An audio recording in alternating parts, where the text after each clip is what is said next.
L'exploitation maintenant, on a 2 troupeaux. Le troupeau de mon fils qui vient pâturer des parcelles qui lui sont dédiées et puis le mien. Donc aujourd'hui on a 850 brebis. Au départ on a investi juste dans un peu de contention, des barrières mobiles. Donc c'est des filets amovibles qui demandent un peu plus de temps. Mais ça nous permet de pâturer aussi n'importe où. Donc d'aller chercher la bouffe vraiment où il y a de la bouffe et pas d'emmener de la bouffe aux animaux.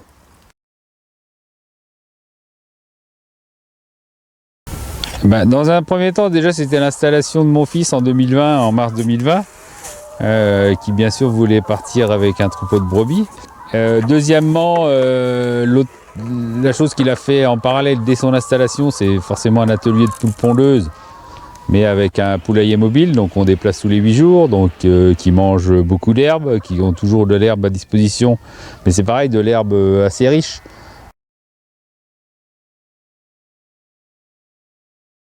Aucun besoin d'investir plus dans la prairie, ni dans des bâtiments. Il n'y a rien besoin d'acheter. Une fois que ta prairie est semée, tu as juste à rajouter des animaux. Et plus tu rajoutes d'animaux, et plus tu as de petits, plus tu as de bénéfices. Zéro investissement en bâtiment sur toutes ces activités. À part le bâtiment de poules pondeuses entre 5000 et 7000. Toujours, tous nos animaux, ils mangent de l'herbe parce qu'ils sont en plein air. Et toujours de façon pâturage mobile, quoi. Tous les animaux qui mangent de l'herbe retrouvent un bon équilibre oméga 3, oméga 6.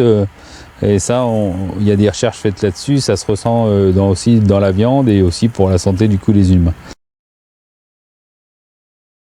Et du coup, le retour au client dans l'agneau qui est élevé qu'à l'herbe, ils sont tous unanimes que c'est supérieur à ce qu'ils pouvaient connaître. Donc c'est ce qui nous fait nous choisir notre prix de vente. Et puis le client est content et tout le monde est gagnant, quoi. L'augmentation, elle se fait que s'il y a les clients en face. Il est hors de question d'augmenter pour dire on va pas vendre notre viande et puis du coup on va la brader au supermarché ou dans la filière normale, je sais quoi où, mais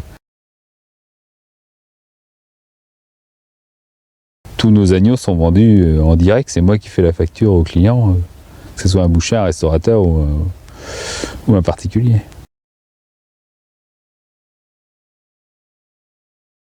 Aujourd'hui, c'est que le bouche à oreille, on fait même pas de pub vraiment. Le bouche à oreille, on a aussi un magasin de producteurs qui nous assure de se faire connaître et puis qui nous assure de faire du détail. Donc les gens qui prennent du détail à notre magasin, c'est des gens qu'on voit aussi des fois pour prendre les caissettes. Enfin, on a tout type de clients. On a aussi un bon restaurateur qui a joué le jeu, qui a mis notre viande à la carte. Donc ça fait aussi une bonne image et puis ça permet aussi de connaître le goût de ce qu'on fait. On a les bouchers qui travaillent avec nous et puis on a les particuliers en caissette. L'agneau élevé à l'herbe, il n'y en a pas sur le marché. Donc je ne sais pas où est la limite, mais de toute façon nous on a toujours plus de demandes que d'offres. Donc à partir de ce moment-là, on n'a pas peur d'augmenter, quoi. Fort de cette expérience-là, quand on met en place des prairies, on en met toujours un peu plus que besoin pour le cheptel. On se dit tiens, il y a des gens qui nous demandent des poulets, donc hop, c'est parti. Il fait un petit atelier poulet, mais il fabrique des cages lui-même. Donc là, ça va commencer avec une première bande de 120 poulets, en plein air, pareil, qui mangent dans le poulailler l'herbe tous les 2 jours, ils sont avancés. De ça, il s'est intéressé aussi avec un copain pour des cochons gascons. Donc là, il a un petit atelier de cochons gascons, mais tout de suite, avec 2 truies et un verra, on arrive vite à 25-30 porcelets par an, quoi. Et donc ça sécurise aussi son revenu à court terme, puisque le cycle d'un cochon est pas très long. Il y a de la demande en bœuf, en vache, en viande bovine. Donc on a acheté des veaux mâles et femelles, les mâles castrés, chez des éleveurs laitiers qui aujourd'hui jouent le jeu avec des gars comme nous pour mettre un taureau viande. Donc du coup ça c'est de l'angus qui est mis sur des vaches montbéliardes. Et nous, on les achète entre 3 et 4 mois, et après, on les met sur nos prairies qu'à l'herbe.